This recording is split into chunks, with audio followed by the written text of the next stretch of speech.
Safety and environmental considerations. There will need to be an awareness of safety and specific environmental considerations, along with compliance for health, safety and environmental regulations. Some factors will be constant, irrespective of environment.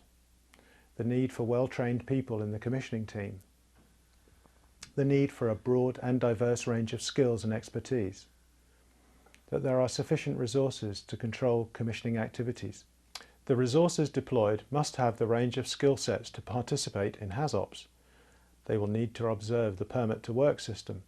They will need to be good policemen with good signage and markings for hazardous and unsafe areas.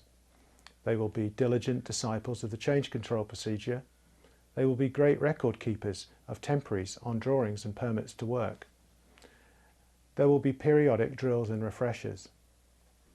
The foundation for much of our health and safety regulation and framework comes from government bodies.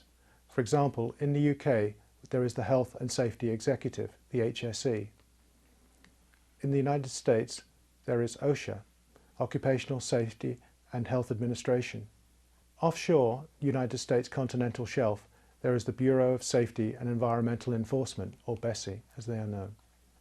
NOPSEMA, the National Offshore Petroleum Safety and Environmental Management Authority, regulates health and safety activities on the Australian continental shelf.